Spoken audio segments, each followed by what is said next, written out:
Ano lasa kamatis ice? Good morning! Good morning! Dito muna kayo ha, bibili lang kami ng ulam. Okay. Good morning! 3 months ago na pala tong vlog na to. Nasa reels ko na kasi to, kaya lang na-copyright. Kaya i-upload ko siya as full video na lang. No!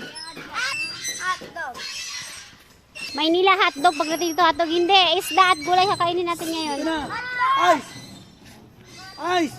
Okay, palabas kami ngayon kasi maghahanap kami ng mauulam.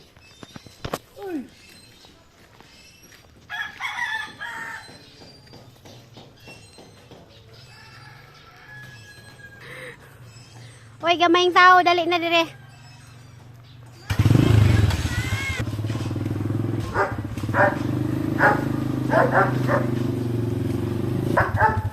Lika na! Hanap tayo ulam. Asa si Kuya Z? Kala ko sasama.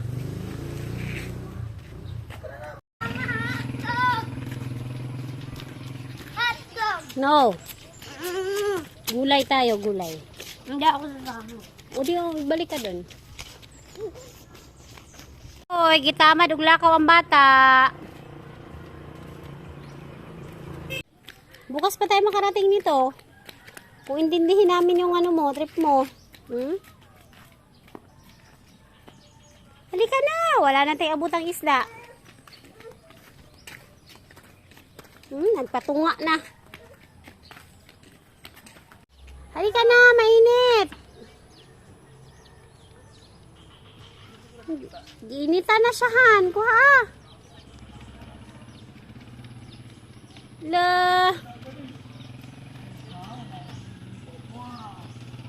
Tama na at tanghali na, baka wala nating abutan sa palengke.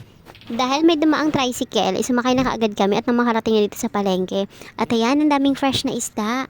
Mga bagong huli pa daw yan. Nakakatuwa, napakaraming fresh na isda dito. Kung malapit lang siguro to sa Maynila, baka dito na ako tumira o kaya baka every weekend nandito ako. Dahil kasama nga namin si Bunso, kailangan namin magmadali. Mabuti na lang itong si Kuya, hinantay talaga kami. Salamat Kuya, shoutout sa'yo. Sa pagmamadali nga namin ay hindi namin nakuhang magkape muna kasi gusto ko talaga maabutan yung mga fresh na isda. At nga pala, kahit nasa probinsya kami may 7-Eleven na rin pala dito kaya dumaan na rin kami. Syempre binilhan lang din namin si Kuya kasi hinintay na talaga kami. At ako nga lang pala ang nagkape dyan tapos sila malamig lang na drinks ang binili ko sa kanila. Paano ba naman kasi napakataas na ng araw dito, 7 AM pa lang, napakainit na talaga. Pero kahit nga napakainit na, nagkape pa rin ako. Hindi naman kasi ako pwede uminom ng malamig sa umaga. Alam mo na, marami na tayong anak. Binat is waving. At ito na nga pala yung napamili namin pang ulam ngayong araw. Ito shell to, tawag nito sa amin 5-5. Ia-adobo ko yan for lunch. Tapos ito naman, talagang ilang araw na ako naghahanap nito. Pagkarating ko pa lang dito, yun agad ang sinabi ko sa kapatid ko. Gusto ko nitong gantong isda. Ang tawag nila dito, isda sa aquarium. Pero ang tawag talaga dito, yung iba dyan, mulmul ang tawag. Tapos, basta masarap yan ipaksiw. Namimiss ko yung nanay ko kasi mahilig siya dyan sa isda na yan. Pag may nahuhuli yung tito ko sa pangingisda, talagang binibigyan siya kasi pampaksiw niya. Tapos ito naman, panghapunan namin yan mamaya. Tulingan, iihaw lang yan. Tapos yung isda, yung swordfish, yun yung ipiprito ko ngayon, yung kalahati. Tapos yung kalahati sasabawan. Tapos syempre, meron din kaming gulay rito. At nauna na nga kumain si Isaiah Bangbang. Ayun na siya, oh. Anong lasa niyan, Ice? Kamatis ice. Siyempre, favorite niya. Ubus na? Anong lasa kamatis ice? Ubus na agad. Sarap! Anong lasa ng kamatis ice? Anong lasa ng kamatis? Hingi pa siya. Wala na tayong kamatis. Saging naman.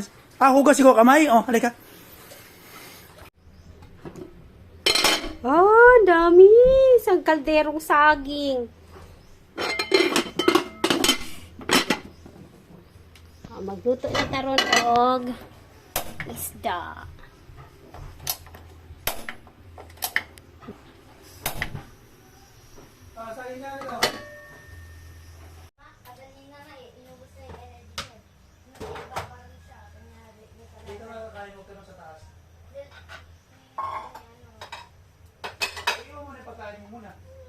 Hindi mang dala ng pagkain sa taas.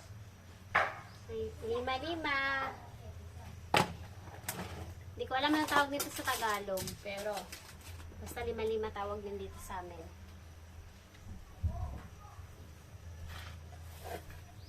Mabalik pa na dito at bukidan. Oo. Ang hatag pili. Gusto nyo ngayon na lang, mamayang hapon. Dito kailangan ko kaya? Oo, ngayong hapon na lang. Punta tayo ngayong hapon. Para lang di ako tayo activity arong adlaw.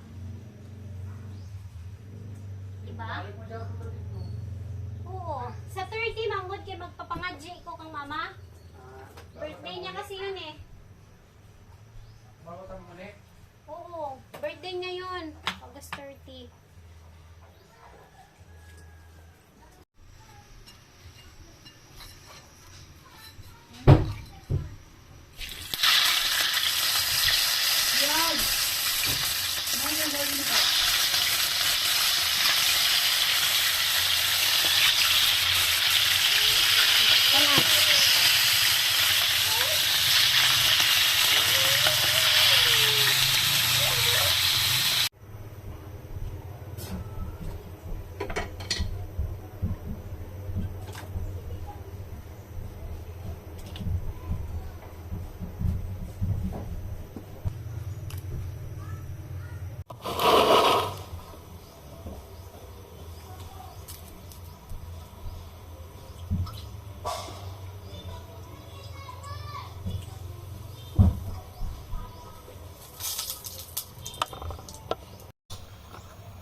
Ito naman yung natirang kugita kagabi. Ngayon sabi ng pinsan ko, masarap daw ito pag inadobo. Kaya isasama ko na siya dito sa inaadobo ko.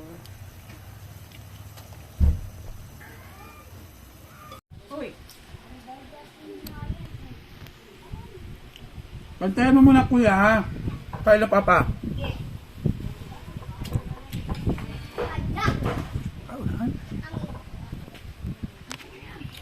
Aga no? Aga! Muntik nga ako mo. Ay, dami. Siguro-siguro mas natin. Harap.